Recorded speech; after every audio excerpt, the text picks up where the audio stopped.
Hei yang muslim, bertakwalah kepada Allah. Jangan sampai di dunia rajin sholat, tapi punya masalah dengan teman-temanmu sehingga engkau sulit untuk dihisab di hari kiamat. Maaf, ada orang yang disebut Nabi bangkrut di hari kiamat. Atadrun al-muflis, tahu nggak kalian orang yang bangkrut? Satu sahabat jawab, al-muflisu fina ma la dirham lahu wa la mata'. Ya Rasulullah, orang bangkrut menurut kami, orang yang sudah tidak punya aset sedikit pun, tidak punya uang 1 sen pun. Perhatikan jawaban Nabi. Maaf, yang mengaku umatnya Nabi Muhammad, tolong highlight ini. Al-muflisu min ummati, orang yang bangkrut di akhirat dari kalangan yang mengaku umatku itu. Nabi tidak mengatakan umatnya Musa, umatnya Isa, tapi ada yang mengatakan umatnya Nabi Muhammad. Ya'ti yaumal qiyamati bi salatin, dia datang di hari kiamat dengan pahala rajin sholat. Jadi sholatnya rajin, tahajud, dia sholat sunnah duha dan sebagainya. Rajin puasa sunnah. Rajin puasa, bukan Ramadan saja, puasa sunnah, puasa Senin, Kamis, Ayyamul Bid, puasa Syawal.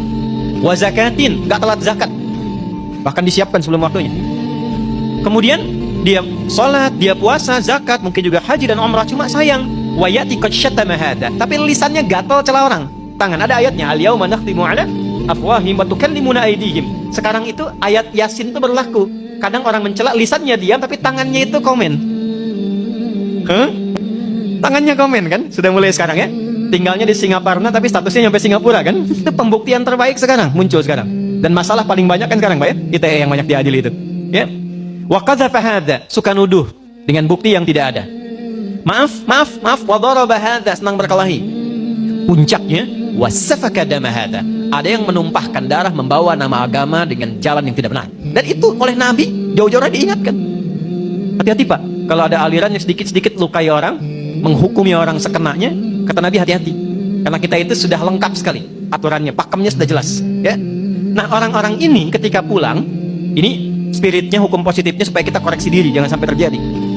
Nanti tu'khadhu hadza min hasanati wa hadza min hasanati. Yang baiknya akan ditimbang karena Allah adil, tapi untuk tutup yang buruknya. Jadi kalau ada orang sholat, senang sekali usil pada orang dengan lisannya, dia caci maki orang, pahala sholatnya diberikan pada yang dicaci itu. Ada orang puasa, tapi saat yang bersamaan bikin hoax, maka pahala puasanya ditarik, ditutupkan pada dosa hoaxnya itu. Ada orang haji, saat bersamaan fitnah, orang diambil pahala haji yang diberikan pada yang difitnah itu. Maka itu yang disebut dengan bangkrut. Faturiha finnar, dilemparkan ke neraka dulu untuk dicuci. Maka apa yang harus dilakukan saat masih hidup sebelum wafat? Maka kata Allah dipesankan, bertakwalah engkau yang telah beriman, yang muslim. Jangan sampai pulang punya persoalan. Kumpul dengan teman-temanmu, lihat keluargamu, anak istrimu, tetanggamu, teman-temanmu di kantor, dalam pekerjaan, maka bangun silaturahim. Dan ketika membangun silaturahim itu, ayatnya tidak menggunakan amanu, tapi nas. Karena boleh jadi perilaku yang tidak baik dilakukan itu bukan hanya pada orang Islam, mungkin pada non-muslim juga. Ingat ya, kalau ada orang Islam mencela non-muslim pun dia tetap berdosa. Itulah indahnya Islam.